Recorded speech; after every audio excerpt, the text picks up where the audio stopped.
부활주일이어서 또 폭풍 검색을 했습니다. 부활절 유머를 찾는다고 고생했습니다. 두 가지 제가 유머를 할 텐데 웃을 준비하십시오. 안 웃겨도. 남자에게 이런 증상이 나타나면 이런 질환을 의심해 봐야 된다고 합니다. 갑자기 아내가 이뻐 보인다. 백내장을 의심해 봐야 됩니다. 나도 모르게 아내에게 고분고분하게 애교스럽게 대한다. 갑상선 질환을 의심해 봐야 됩니다. 호르몬 분비가 잘못되고 있다 이거죠. 아내와 달달한 커피가 마시고 싶다. 당뇨병을 의심해 봐야 됩니다. 아내를 보면 여전히 가슴이 뛴다. 부정맥을 의심해 봐야 됩니다. 아내와 걷는데 자꾸 뒤처진다. 관절염이 있는 겁니다. 아내가 시키면 시키는 대로 한다. 치매기가 있는 겁니다. 아내가 자꾸 천사처럼 느껴진다. 정신착란증입니다. 여기서 그치면 또 아내들이 섭섭하니까 남편에 대해서 말씀드리겠습니다. 어느 날 20년을 같이 산 아내가 남편에게 남편의 얼굴을 조용히 들여다보면서 속삭이듯 말합니다. 여보, 당신은 정말 내게 내 인생에 있어서 로또 같은 사람이에요. 남편이 너무 기분이 좋아가지고 아니 왜? 내가 왜? 정말? 다시 물어봤습니다. 그러니까 아내가 하는 말이 뭐냐 하면은 하나도 안 맞아요. 20년을 살았는데 맞는 게 하나도 없어요. 1도 없어요. 여러분, 이것이 남편과 아내의 이 땅에서의 관계의 모습이죠. 물론 전부는 아니지만. 그래서 어떤 우리 할머니가 이렇게 말했잖아요. 이런 관계를 평생맨수라고. 우리 하나님께서는 원수를 사랑하라 하셨죠. 그래서 여러분, 옆에 있는 원수를 사랑하시기 바랍니다. 우리 주님께서 죽기까지 사랑하신 것처럼 끝까지 옆에 있는 원수를 사랑하는 우리 성토교회 부부들이 되시기를 바랍니다. 예. 감동과 웃음이 있죠. 예, 오늘은 주님 부활하신 날입니다. 이제 이 주님의 부활하심이 오늘 우리에게 주는 의미가 무엇인지, 삶의 의미가 무엇인지 말씀을 통해서 함께 나누기를 바랍니다. 여러분들은 주님의 부활하심을, 육체의 부활하심을 믿습니까? 다시 묻겠습니다. 여러분들은 주님의 부활하심을, 육체의 부활을 믿습니까? 예. 그런데 오늘 우리가 읽었던 고린도전서 이 말씀에 이 고린도 교회 성도들 가운데 일부는요, 예수님의 부활을 믿지 않는 사람들이 있었습니다. 그래서 고린도전서 15장 전체를 이제 들여서 한 장 전체를 들여서 예수님의 부활에 대해서 그렇게 사도 바울이 강조하고 그 중요성에 대해서 말하고 있습니다.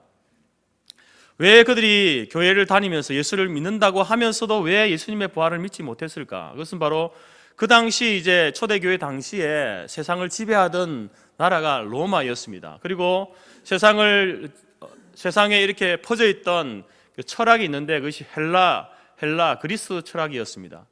그 가운데서도 여러분이 잘 알고 있는 플라톤이라는 그 사람이 주장하는 철학적 이원론, 이것이 이제 모든 사람들에게 그 삶에 영향을 미치고 있었습니다. 이 이원론이 주장하고 있는 것은 모든 물질은 악한 것이다. 그리고 영혼만이, 영적인 것만이 선하다. 이렇게 가르치는 철학이었습니다. 그래서 플라톤에게 있어서 구원이라는 무엇인가? 구원은 바로 우리 사람의 육체, 물질로 구성되어진 이 육체를 벗어나는 것. 그 육체를 벗어나서 죽는 것, 그것이 바로 인간에게 참된 구원이다 라고 이렇게 가르쳤습니다.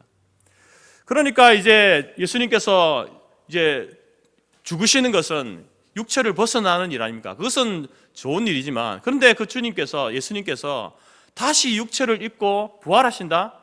그것은 마치 이제 천국으로 갔다가 지옥으로 다시 가는 것과 똑같다라고 생각했기 때문에 부활을 그들은 좋아하지 않았고 믿지도 않았습니다. 이런 세속의 철학이 교회 안에도 여전히 성도들에게 영향을 미치고 있었기 때문에 교회와 성도 일부 중에는 바로 예수님의 부활을 믿지 않는 사람들이 있었습니다. 그래서 바울은 예수님을 믿는다고 하면서 예수님의 부활을 믿지 않는 것은 바로 우리가 우리의 믿음과 우리의 삶의 근간을 흔드는, 우리의 존재 자체를 부정하는 일이 된다라고 이렇게 그 위험성을 경고하면서 오늘 고린도전서 15장 이 편지를 써서 보내고 있는 겁니다. 여러분, 바울은 교회 내에 부활의 진리를 의심하는 성도들에게 주님의 부활을 믿지 않으면, 만약에 주님이 부활하지 않았다라고 한다면 우리가 전파하는 것도 헛것이고 우리가 믿는 것도 헛것이다 라고 이렇게 말합니다. 그러면서 예수님의 부활은 단순히 상상 의해서 되어진 것이 아니라 역사적인 사건이다. 예수님이 십자가 그 골고다 언덕에서 못 박히시고 죽으신 것처럼 예수님께서는 3일 만에 그 무덤에서 다시 부활하시고 살아나셨다라는 것을 말씀하고 있습니다. 그러면서 이제 이 15장에서 이제 그 부활의 내용에 대해서 구구절절히 말씀을 하고 있는데, 그 내용을 요약해서 간략히 말씀드리면 이것입니다. 기독교의 구원의 복음은 바로 십자가와 부활이다. 십자가와 부활의 사건은 우연히 일어나는 사건이 아니라 하나님께서 미리 예정하시고 예언하신 말씀, 그 말씀이 성취된 사건이다. 그리고 주님의 부활은 이제 수많은 사람들이 예수님께서 죽으셨다가 무덤 속에 들어가셨는데 그분이 다시 살아나신 그분을 이제 만났던 증인들이 부지기수로 있다. 사도 바울인 나 자신도 바로 그 주님의 부활하심을 만난 사람이다 라고 이렇게 이야기합니다. 그러면서 주님께서 부활의 첫 열매가 되셔서 우리에게 소망을 주셨다. 그래서 주 안에서 죽은 자들은 모두 부활한다. 주님이 부활하신 것처럼 주 안에서 죽은 사람들도 바로 그 부활을 경험하게 된다라고 말합니다. 그리고 예수님께서 이 땅에 강림하실 그때에 바로 죽어서 땅에 묻혔던 성도들이 다 일어나서 영화로운 몸으로 변화되어서 심판주로 재림하실 주님을 영접하게 될 것이다 라고 하는 것이 바로 오늘 15장 말씀의 내용입니다. 특별히 55절 말씀을 보게 되면 이렇게 말씀합니다. 사망아 너희의 승리가 어디 있느냐? 사망아 네가 쏘는 것이 어디 있느냐? 여러분, 이 말씀은 이제 장례식장에서 우리가 자주 이제 설교되어지는 말씀이죠. 사도 바울은 이 사망의 그 권세 아래에 도전장을 내미는 겁니다. 사망아 네가 아무리 힘이 있다고 하여도 나와 싸우자. 나와 100번, 10,000번 싸워도 나는 너를 이길 자신이 있다. 너는 패배야. 여러분, 사도 바울이 이런 승리의 외침을 할 수 있었던 이유는 다른 데 있지 않습니다. 바로 우리 주님께서 그 죽음, 사망 가운데서 다시 이기시고 살아나셨기 때문에 그 주님의 그 죽으심에서 부활하신 그 사건, 그 사망을 이기신 그 사건이 바로 우리에게도 동일하게, 자기에게도 동일하게 적용됨을 믿기 때문에 여러분 이러한 외침을 하고 있는 것이죠. 그렇기 때문에 오늘 이 시대에 주님의 부활을 믿는 우리 모든 성도들도 사도 바울과 같은 이런 외침을 할 수 있는 겁니다. 이런 승리의 외침, 이런 도전장을 죽음을 향해서, 사망을 향해서 우리도 내밀게 되어지고 그 싸움 가운데에 우리가 이길 것이다 확신을 갖게 되는 것입니다. 하지만 부활의 주님을 믿지 않는 사람들에게는 이것이 해당되지 않습니다. 여러분, 우리는 그러한 현장들을 종종 찾아가 보게 됩니다. 믿지 않는 사람들의 그 장례식장을 찾아가 보게 되면 그곳을 지배하는 것이 무엇입니까? 바로 그 죽음으로 인한 슬픔이 지배합니다. 절망이 지배합니다. 대성통곡하는 모습들을 보게 되어집니다. 그러나 믿는 자의 그 장례식장은 어떻습니까? 이와는 상반되어집니다. 물론 슬픔이 있지만 그 가운데 찬송이 있습니다. 물론 여러분 안타까움이 있지만 그 가운데 감사가 있는 겁니다. 또한 절망 중에 있지만 천국의 그리고 부활의 소망으로 참된 위로가 넘쳐나는 곳이 바로 믿음의 성도의 장례식장이다라는 겁니다. 왜냐하면 믿음의 사람들은, 성도들은 이 죽음이라는 것을 영원한 이별로 여기지 않기 때문에 그렇습니다. 잠깐 이별하는 것이지 영원한 이별이 아니라는 것이죠. 그래서 성경은 이 죽음에 대해서 잠자는 것이다, 마치 이사하는 것과 같다라고 이렇게 말하고 있는 겁니다. 여러분, 이런 이야기가 있습니다. 어느 꽃가게에서 꽃배달 주문이 들어왔는데 두 건이 들어왔습니다. 한 건은 서로 이제 사무실을 이전하는 곳에서 꽃배달이 주문이 들어왔고, 또 하나는 이제 장례식장에서 꽃배달 주문이 들어왔습니다. 근데 이제 꽃을 배달하는 중에 배달 사고가 난 겁니다. 바로 초상집에 회사 이전할 그 꽃배달이 오게 된 거죠. 그래서 이제 슬픔 중에 있는 이 상주가 그 꽃배달이 왔으니까 그것을 이제 보면서 그 안에 적혀 있는 카드를 열어보니까 이런 내용이 적혀 있는 겁니다. 이번에 넓은 곳으로 이사하게 된 것을 진심으로 축하드립니다. 여러분, 이것이 잘못된 배달 사고이지만 그러나 의미심장한 배달 사고 아닙니까? 바로 이 죽음은 이사하는 것과 같은 겁니다. 이곳에서 저곳으로, 이 동네에서 저 동네로 우리가 이사하는 것처럼 우리의 영혼이, 죽음이라고 하는 것은 우리의 영혼이 바로 이 땅에서 천국 아니면 지옥으로 이사가는 그 일이 바로 죽음이라는 것입니다. 살아생전에 예수를 믿은 사람들은 천국으로 그 영혼이 이사갈 것이고, 그렇지 않은 사람들은, 믿지 않은 사람들은 죽어서 바로 지옥으로 이사가게 된다는 것이죠. 이것이 바로 죽음의 사건입니다. 여러분, 그렇기 때문에 믿는 사람들은 이사를 천국으로 가는 것이기 때문에, 그리고 그 천국은 다시 만날 기약이 있는 장소이기 때문에, 여러분, 믿는 사람들의 그 죽음은요, 슬픔이 지배하고 절망이 지배하는 그런 장소가 아니라는 겁니다. 두려움이 지배하는 그러한 사건이 아니다라는 것이죠. 오히려 죽음, 올 테면 와라. 주님이 부활하여서 그 죽음을 박살낸 것처럼 나도 너를 이길 것이다. 나도 승리할 것이다. 그래서 우리는 죽음 앞에 당당히 맞서는 겁니다. 예수님께서도 부활 이후, 죽음 이후에 그 내세에 대해서, 천국과 지옥에 대해서 우리에게 분명하게 말씀합니다. 짧고 명확하게 우리에게 말씀해 주셨습니다. 누가복음 16장에서 거지 나사로가 죽었을 때에, 여러분, 그때 주님께서 뭐라고 말씀합니까?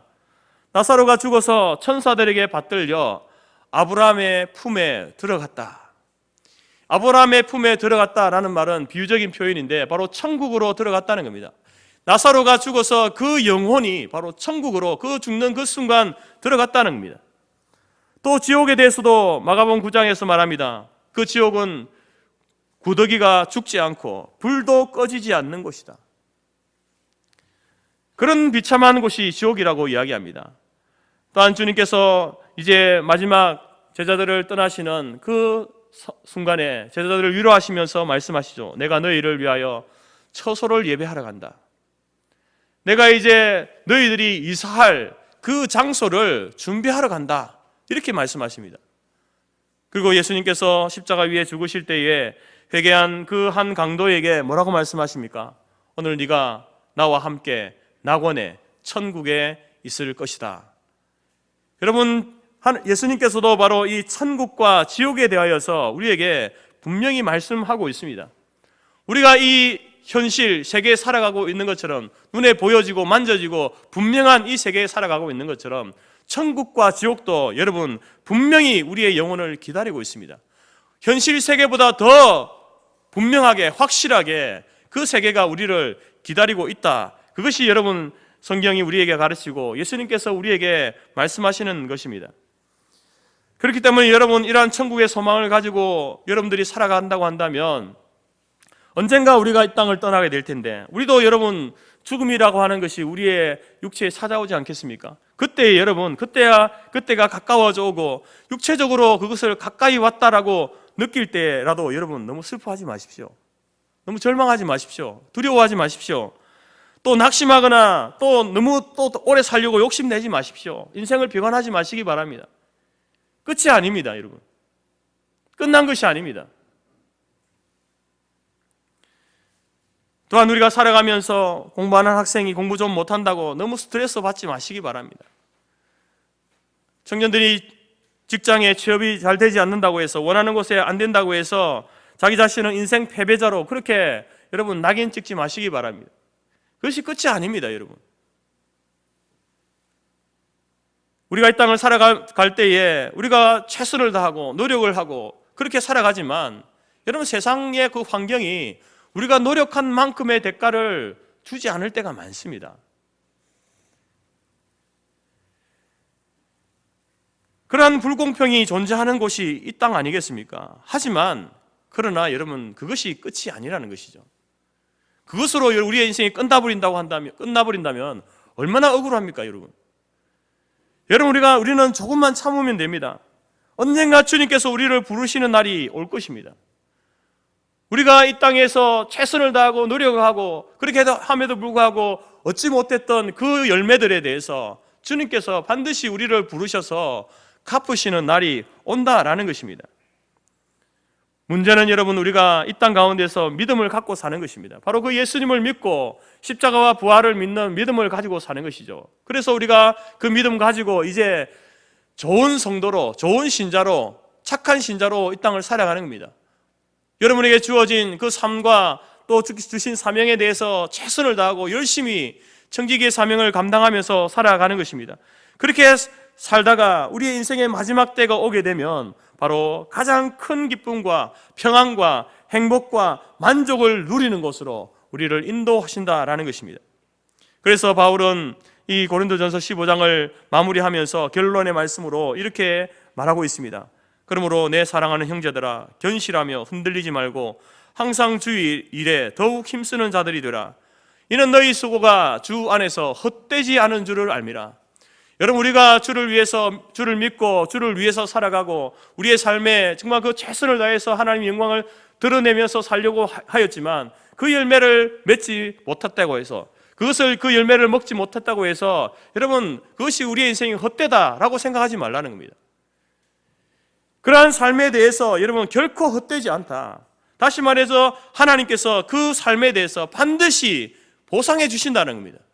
이 세상이 우리의 인생에 대해서, 우리의 삶에 대해서 그것을 다 열매로 보상해 주지 않는다 할지라도 하나님께서 그 모든 것을 기억하시고 보상해 주신다. 우리를 천국으로 들이셔서 하늘나라 상급으로 다 채워주신다라는 것입니다.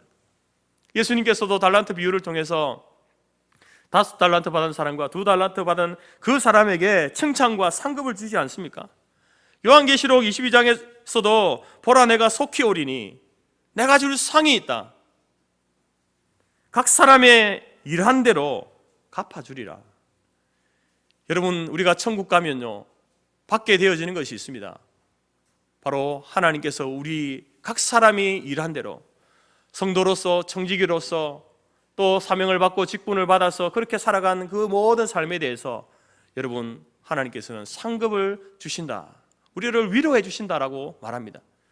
여러분, 교회에서 우리가 열심히 일하고 세상에서 열심히 그리스도인으로서 정말 그 싸움을 싸우며 싸웠지만 세상이 그것을 위로해 주지 못하죠. 교회가 또 목사가 그것을 알아주지 못할 때도 있습니다. 교회가 그것을 인정해 주지 못할 때도 있습니다. 그러나 여러분, 그것을 안타까워하지 마시기 바랍니다. 사람이기 때문에 어쩔 수 없습니다.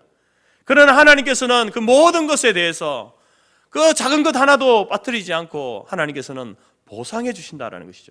그것이 천국이라는 겁니다. 아울러 오늘 설교 제목처럼 주님의 그 부활하심이 오늘 우리에게 3가지 부활을 확신케 하고 그것을 보장해 준다라는 사실을 믿음으로 소망 가운데 살아가는 저와 여러분이 될 수 있기를 간절히 바랍니다. 여러분, 오늘 설교의 제목이 3가지 부활입니다. 결론은 이겁니다. 나는 부활했고, 나는 부활하고 있고, 나는 부활할 것입니다. 이것이 설교의 핵심이고 결론입니다. 한번 따라합시다. 나는 부활했고, 나는 부활하고 있으며, 나는 부활할 것입니다. 예수님의 부활이 바로 이 3가지 부활을 우리에게 보장해주고 있는 것입니다. 첫 번째 부활은 과거의 부활이죠. 나는 부활했습니다 라고 하는 그러한 선언입니다. 사순절 기간 동안 여러분의 머리와 가슴을 떠나지 않았던 그 장면이 무엇입니까? 그것은 바로 주님이 십자가 지고 가시는 장면, 십자가에 못 박히시는 그 장면이 아마 사순절 기간 동안, 고난주간 동안 여러분의 머리, 여러분의 가슴을 이렇게 꽉 들어차 있었을 겁니다.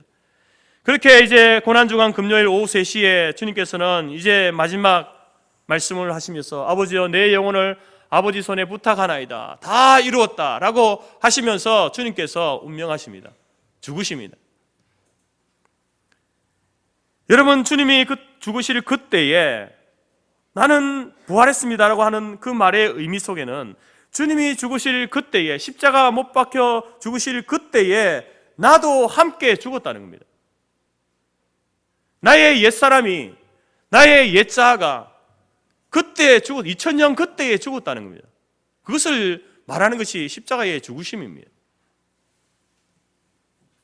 사도 바울도 내가 그리스도와 함께 십자가에 못 박혔나니, 여러분, 사도 바울이 예수님이 십자가에 못 박히실 때 그때 함께 있었습니까? 아닙니다, 여러분. 그러나 그가 고백하는 것은 그때에 나도 십자가에 못 박혔다, 이렇게 이야기합니다. 그러면서 죄와 허물 가운데 죽었던 자였다. 과거형으로 이야기하지 않습니까? 여러분, 이 주님의 십자가 못 박히실 때 죽었던 그 사람은 누구냐? 바로 우리의 옛사람, 옛자를 이야기하는 겁니다. 예수 믿기 이전에 나의 모습을 말합니다. 여러분, 그때는 나 중심의 삶을 살았고 이기적이고 인생의 주인이 나로 착각하면서 살았던 그 삶이었습니다. 죄 짓는 것을 부끄러워하지 않고 자연스러워하고, 또한 그러한 성경이 말하는 그 죄의 여러 가지 특징들을 지을 때에 당연한 듯 그렇게 살았습니다. 불의함과 추악, 탐욕, 시기, 사기, 거짓말, 분쟁, 수군수군대는 것, 교만한 것, 부모를 거역하는 것, 음행하고 호색하고 술 취하고 우상 숭배하고 분내고 혈기내고, 그러한 모든 것들을 행하며 살아가면서도 당연한 것처럼 여겼던 그 사람이 우리의 옛사람, 옛자아였습니다. 그런데 이제 우리가 예수를 구주로 믿으면서 그 나의 옛사람, 옛자아가 예수님이 십자가에 못 박히실 그때에 나의 옛사람이 함께 죽었다는 겁니다. 여러분, 우리는 2022년을 살고 있는데 우리가 내가 예수 그리스도를 나의 구주로, 나의 하나님으로 믿습니다 라고 고백하는 순간, 여러분, 우리가 시간과 공간을 초월하여서 그 2000년 전 그 십자가 그 장소로, 그 시간으로 우리가 끌려가게 되는 거예요. 그래서 그 주님이 죽으시는 그 죽으심과 함께 우리의 옛사람도 거기에 십자가에 못 박혀 죽게 되어지는 일이 일어나는 겁니다. 여러분, 이 믿음이라고 하는 것이 바로 우리를 그렇게 다른 시간, 다른 공간으로 이끌어가는 것이죠. 골고다 십자가 위로 우리를 인도해 가는 것입니다. 그래서 여러분, 우리가 주님이 죽으실 때에 나도 함께 죽었습니다 라고 말하는 것입니다. 그것으로 끝나는 것이 아니죠. 나도 함께 죽었기 때문에 여러분, 오늘 부활의 새벽, 주님이 부활하실 그때에 우리도 함께 부활했다라는 것입니다. 십자가에 죽으시고 무덤 속에 들어가셨습니다. 3일 만에 주님이 다시 살아나셨습니다. 여러분, 오늘 2022년 오늘 우리가 예수 그리스도를 나의 구주 하나님으로 믿습니다 고백할 때에 그 시간 그 장소로 이끌려져 가서 우리도 십자가에 죽게 되어지고 무덤 속에 갇히게 되어집니다. 그리고 주님이 부활하시는 그 시간에 여러분, 그 믿음의 고백을 하는, 십자가에 죽었던 우리가 새 사람으로, 새 피조물로 다시 살아나는, 부활하는 일이 일어났던 것입니다. 그래서 여러분, 우리는 과거의 부활, 나는 부활했습니다. 언제예요? 주님이 부활하시는 그때 나도 부활했습니다. 이런 확신이, 믿음이 우리 가운데 있다라는 것입니다. 여러분, 옛자 옛 모습으로 예수 믿기 이전에 우리의 모습과 이제 새로 태어난 새로운 피조물이 되어진 우리의 모습은 완전히 달라졌습니다. 나 중심이 아니라 이제는 하나님 중심으로 살아갑니다. 내가 내 인생의 주인이 아니라 예수님이 주인 되심을 인정하며 고백하며 살아갑니다. 인생관이 달라지고 가치관이 달라집니다. 삶의 기준과 선택과 행동이, 말이 달라지게 되는 것입니다. 그래서 나는 부활했습니다 라고 말할 때에 그 말의 의미는 내 인생관이, 내 가치관이, 삶의 중심이 달라졌습니다. 말씀 중심으로, 하나님 중심으로, 예수님 중심으로 바뀌었습니다. 그런 의미가 그 속에 담겨져 있는 것입니다. 새로운 존재가 되었고 새로운 피조물이 되었습니다. 에덴 동산에서 아담이 잃어버렸던 그 훼손되었던 하나님의 형상이 바로 회복되어진 그러한 존재가 되어졌다라는 것입니다. 여러분, 우리가 예수님의 부활을 바라보면서 나도 부활했습니다. 그때 부활했습니다. 이 고백을 할 수 있기를 바랍니다. 새로운 탄생, 신분의 변화, 가치관의 변화, 나는 변화되어졌습니다. 하나님께서 우리를 변화시킨 이 사건을 믿음으로 받아들이는 저와 여러분이 될 수 있기를 간절히 바랍니다. 성 어거스틴이 여러분 우리 이 개신교 장로교회의 그 신학의 기초가 되어지는 분이 어거스틴이거든요. 물론 이제 그 신학적으로 부족한 부분들이 있습니다. 그럼에도 불구하고 우리는 어거스틴과 칼빈과 이런 어떤 신학적인 교리를 따라서 이제 이 교회가 세워졌죠. 그런데 이분이 원래부터 그러면 그렇게 바른 신앙을 가지고 있었냐, 바른 신앙을 가지고 있었냐? 그렇지 못했습니다. 이분은요, 젊어서 정말 방탕한 삶을 살았던 분입니다. 또한 그 당시에 이단이었던 만이교회 이렇게 심취해 있던 사람이기도 했습니다. 그러한 그 삶의 모습은요, 우리가 상상하는 그 상상을 초월하는 그런 방탕한 삶을 살았던 사람이었습니다. 어린 나이에 10대 때 사생활을 둘 정도로 여자 관계도 복잡했습니다. 그래서 어머니 모니카가 그 어거스틴을 위해서 얼마나 기도했습니까? 그 어머니의 기도의 후원으로 여러분 어거스틴이 30대가 되어서 하나님 앞에 돌아온 탕자가 되었습니다. 회개하고 하나님께로 돌아와 눈물의 기도를 드리게 됩니다. 이제 그렇게 변화되어진 어거스틴이 어느 날 길거리를 지나가고 있는데 등 뒤에서 자기 이름을 부르는 여인의 목소리가 들리는 거예요. 자기 이름을 부르니까 뒤를 돌아봤는데 돌아보니까 누구냐면은 예전에 그가 방탕한 삶을 살았을 때에 동거했던 여인이었습니다. 이 여인이 어거스틴을 다시 유혹을 하는 겁니다. 그때 어거스틴은 이렇게 말했습니다. 나는 지난날 그 방탕하던 어거스틴이 아니요. 여러분, 어거스틴은 예수 그리스도를 그가 믿음으로 말미암아 예수님이 십자가에 죽으심으로 그 옛사람이 죽고 예수님이 부활하실 때에 그가 새로운 피조물로 다시 부활했다라는 사실을 믿은 이 어거스틴은 바로 자기를 유혹하는 그 여인 앞에서 나는 지난날 방탕하던 그 어거스틴, 옛사람 어거스틴이 아니고 새로운 어거스틴이다, 새로운 사람이다라고 이렇게 말했다라는 것입니다. 어거스틴만 그렇게 했습니까? 오늘 저와 여러분도 우리 존재 자체가 예수님 때문에 변화된 사람인 줄 믿습니다. 우리는 이제 과거에 주님이 십자가에 죽으실 때 우리도 죄에 대하여 죽은 자입니다. 주님이 부활하실 때에 우리는 하나님에 대해서, 의에 대해서 다시 부활한 사람인 줄 믿습니다. 그래서 여러분, 우리 안에도 이런 죄의 유혹들이 우리를 유혹할 때에 우리도 담대하게 외칠 수 있어야 됩니다. 어거스틴이 나는 이전에 그 어거스틴이 아니요 라고 했던 것처럼 나는 이전에 내가 아니다, 내가 그때 그 사람이 아니다, 술 끊은 지 오래고 룸사롱 가지 않은 지 오래고 술과 도박과 노름과 마약과 음란과 포르노와 사기와 미움과 혈기와 그 모든 것을 끊은 지 오래다, 나는 이제 변화되어졌다 라고 여러분 당당하게 선포하는 저와 여러분이 되어야 될 줄 믿습니다. 이것이 바로 과거에 나는 부활했습니다, 주님이 부활하실 그때 나도 부활했습니다 라고 고백하는 믿음의 사람들이 보일 삶의 행동인 줄 믿습니다. 두 번째의 부활은 현재의 부활이죠. 나는 오늘도, 나는 날마다 부활하고 있습니다 라는 고백입니다. 여러분, 우리는 하루하루 살아갈 때에 여전히 이 죄의 세력과 이 죄의 유혹과 싸우면서 살아갈 수밖에 없는 존재입니다. 예수님이 십자가에 못 박혀 죽으실 때에 여러분, 사단의 죄와 사망의 권세가 결박되고 부서지지 않았습니까? 그래서 여러분, 이 십자가의 사건을 통해서 이제 사단의 머리가 박살나는 그러한 사건이 있었지만, 그러나 여러분, 아직 그 사단의 팔다리가 허우적대고 있는 거예요. 마치 우리가 이렇게 물고기를 잡거나 뭘 잡다 보면 죽였는데도 파닥파닥거리고 꾸물꾸물거리지 않습니까? 그처럼 여러분, 사단의 머리가 박살을 났지만 그 죄의 신경들이 여전히 여러분 허우적대고 있는 것이죠.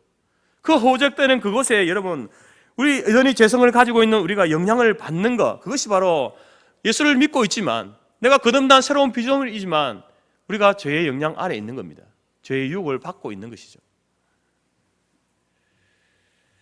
마귀는 이처럼 우리 안에 남아있는 옛사람의 옛모습을 자꾸 충동질합니다. 그래서 우리는 실제적으로 우리는 이러한 이 삶의 문제 앞에서, 그런 문제들 앞에서, 고민과 갈등 앞에서, 죄악의 문제 앞에서 처절하게 싸우는 싸움을 싸우고 있는 사람들이 성도들입니다. 특별히 여러분들이 직장생활을 하고 사회생활을 하면서 그런 하나님이 원하시지 않는 것이 분명한데 그런 것들을 요구할 때에, 또 그것을 내가 행하지 않고 따르지 않을 때에 손해를 보는 그런 일들이 있지 않습니까? 아마 그런 일들이 많을 겁니다.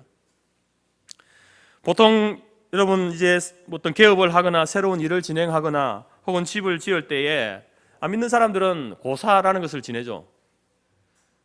잘 되게 해달라는 겁니다. 성공하게 해달라는 겁니다. 그런데 이러한 일들은 이런 일들뿐만 아니라 사회 전반적인 부분에 있어서 만연해 있습니다. 영화를 만들거나 개봉할 때에 이 그 영화를 만드는 데 있어 투자한 투자자가 요구하면은 감독이든지 배우든지 누구든지 다 그 고사에 참여해야 되는 겁니다. 오래된 영화이지만 마라톤이라는 영화 여러분 아실 겁니다. 김미숙 씨와 조승우 씨가 주인공이었고 감독은 정윤철이라는 감독인데 이분들은 독실한 기독교 신자였습니다. 그런데 여러분 투자자들이 고사를 지내자고 하니까 어쩔 수 없이 이제 뒷자리에 이렇게 참석은 했겠죠. 그렇지만 그것으로 끝난 것이 아니라 이 세 명은 이제 모여서 따로 차 안에서 하나님 앞에 기도를 드렸다고 합니다. 특별히 정 감독은 시나리오를 쓸 때부터 하나님께 지혜를 간구하면서 또 촬영할 때에도 정말 이 영화를 통해서 장애 아들에 대한 편견이 버려지고 관심을 갖게 되어지는 그러한 사회가 되게 해달라고 그렇게 기도하면서 이 영화를 제작했다는 것이죠. 그러면서 결론적으로 그 하는 말이 뭐냐면 영화가 세상의 빛과 소금이 될 수 있는 매체라고 확신합니다. 이런 말을 했습니다. 여러분, 우리가 이런 성도로서 세상을 살아갈 때 이런 영적인 싸움은요, 문화예술계뿐만 아니라 사회 전 분야에서 일어나고 있습니다. 그래서 수많은 그리스도인들이 이 싸움에 넘어지는 사람도 있고 또 이 싸움을 싸워서 이 싸움 가운데 굴복하지 않고 믿음을 지키고 하나님이 방식대로 그 일들을, 그 사회를 이끌어가는 사람들도 있습니다. 여러분, 나는 오늘도 부활하고 있습니다. 누가 이런 말을 할 수 있습니까?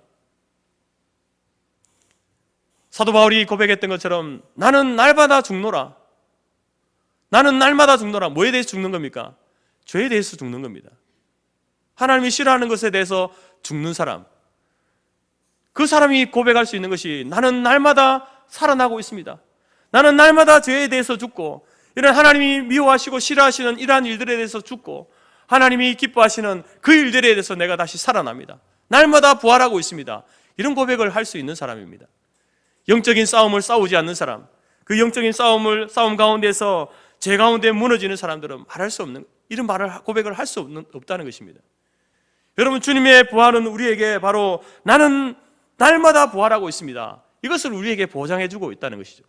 우리가 하나님을, 성령님을 의지하여서 이 믿음의 싸움을 싸워나갈 때에 여러분, 그 성령 하나님께서 이 싸움을 이길 수 있도록 인도하시는 거예요. 도우시는 겁니다. 그래서 우리가 그 고백할 수 있는 거예요. 나는 오늘도 다시 살아났습니다.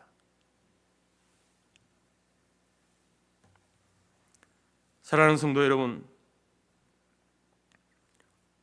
오늘 우리 모두도 매일매일 여러분 하루의 삶을 뒤돌아보면서 하나님, 오늘도 하루도 다시 내가 살아났습니다. 죄에 대해서 죽었고 또 의에 대해서 오늘도 하루 살아났습니다. 부활했습니다. 말씀 안에서 성경적인 가치관으로, 복음으로, 세상의 빛과 소금으로 오늘도 제가 살아났습니다. 감사합니다.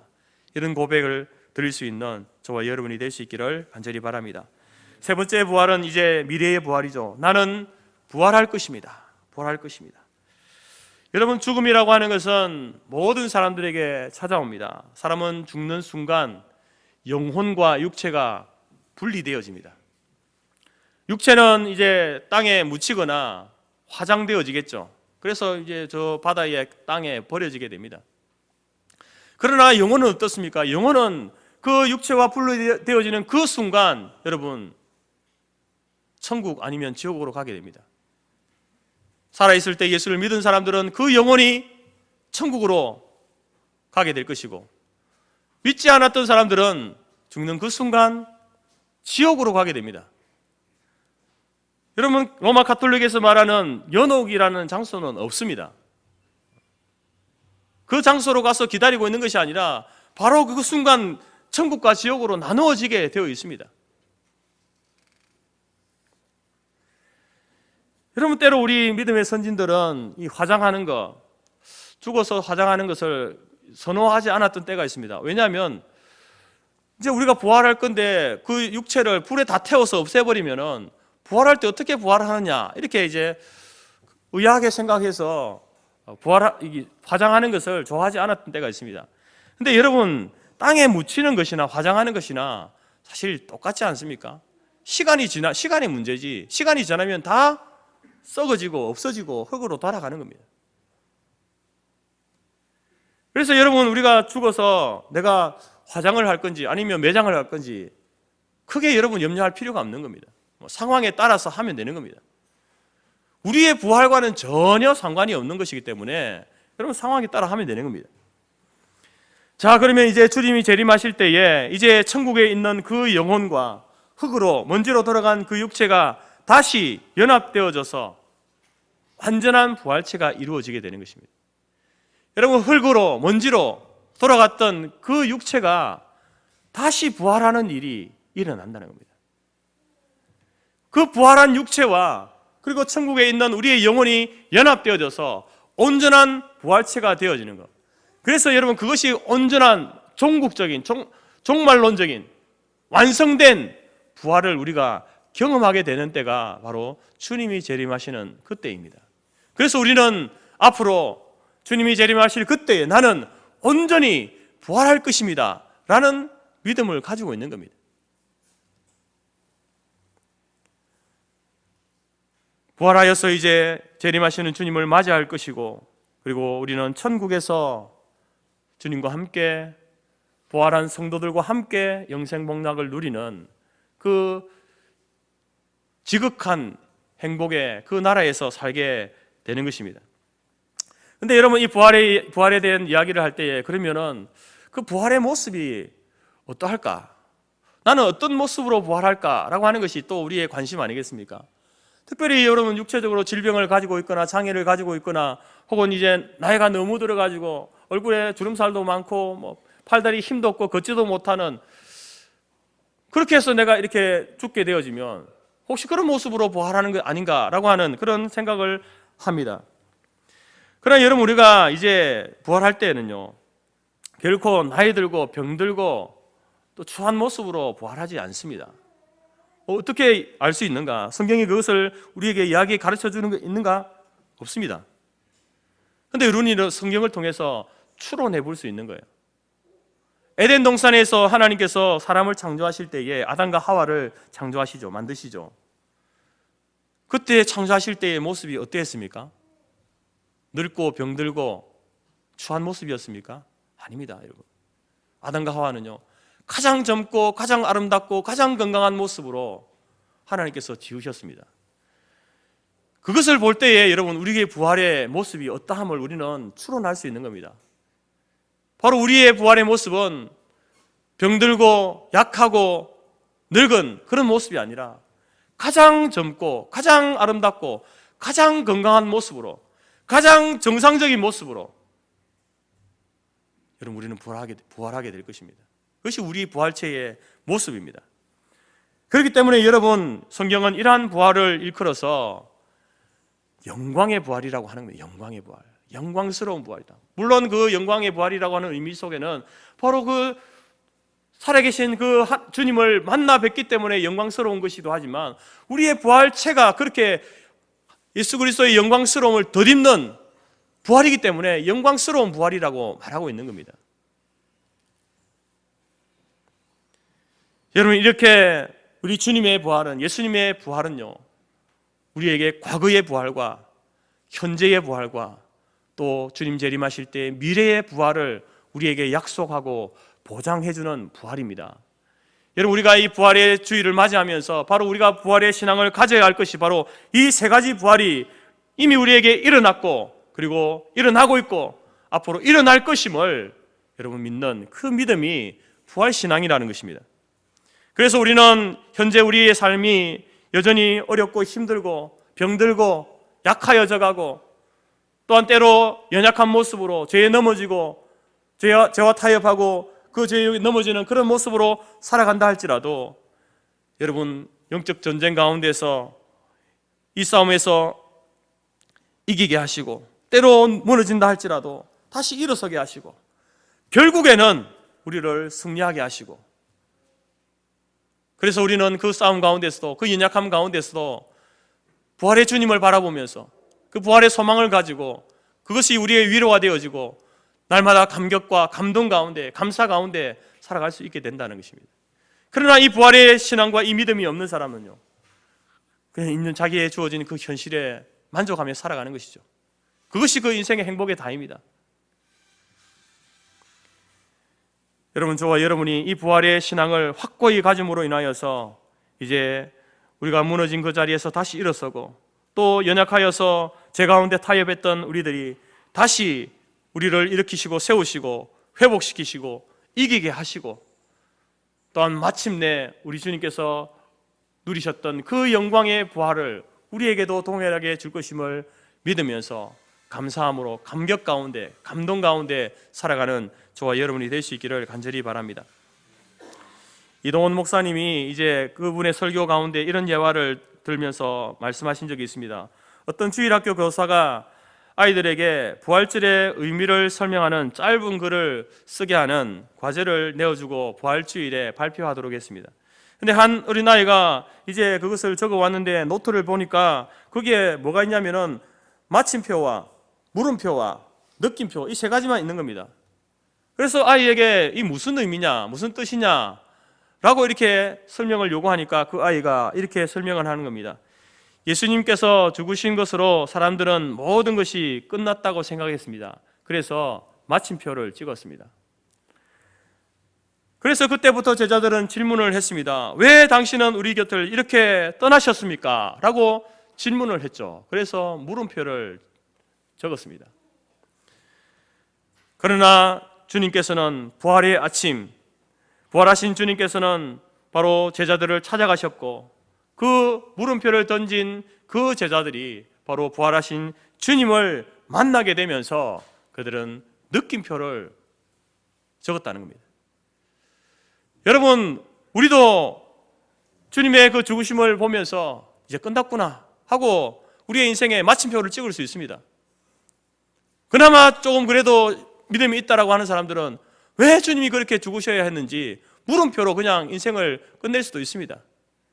그래, 여러분, 마침표나 물음표가 우리의 마지막이 아니라 부활하신 주님을 만났던 그 제자들처럼 우리의 인생에도 마침표, 물음표가 아니라 느낌표가 여러분 우리의 인생의 마지막이 될 줄로 믿습니다. 정말로 부활하신 주님과 함께 그 주님을 만나서 우리도 부활의 육체를 덧입어서 온전한 육체를 덧입어서 주님과 만나게 되지는, 그래서 감격과 감동 가운데 살아가게 되는 것이 저와 여러분에게 주어질 복된 인생의 마지막인 줄 믿습니다. 여러분, 그러한 소망 가운데 살아갈 수 있기를 바랍니다. 사망 권세 이기시고 부활하신 우리 주님께서 이제 우리를 십자가의 백성, 부활의 백성으로 삼아 주셨습니다. 바울처럼 과거의 부활, 현재의 부활, 미래의 부활을 확신하면서 이 부활 신앙으로 여러분, 저와 여러분이 날마다 승리하고 소망 가운데, 하나님 주시는 위로 가운데 살아갈 수 있는 저 여러분들이 될 수 있기를 간절히 바랍니다. 그러한 부활의 신앙이 여러분의 가슴과 혈관과 여러분 세포 하나하나에 다 새겨져서 그 소망 가운데 우리에게 주어진 인생을 넉넉히 이기며 살아가는 저와 여러분의 삶이 되어지기를 주님의 이름으로 축복합니다. 아멘.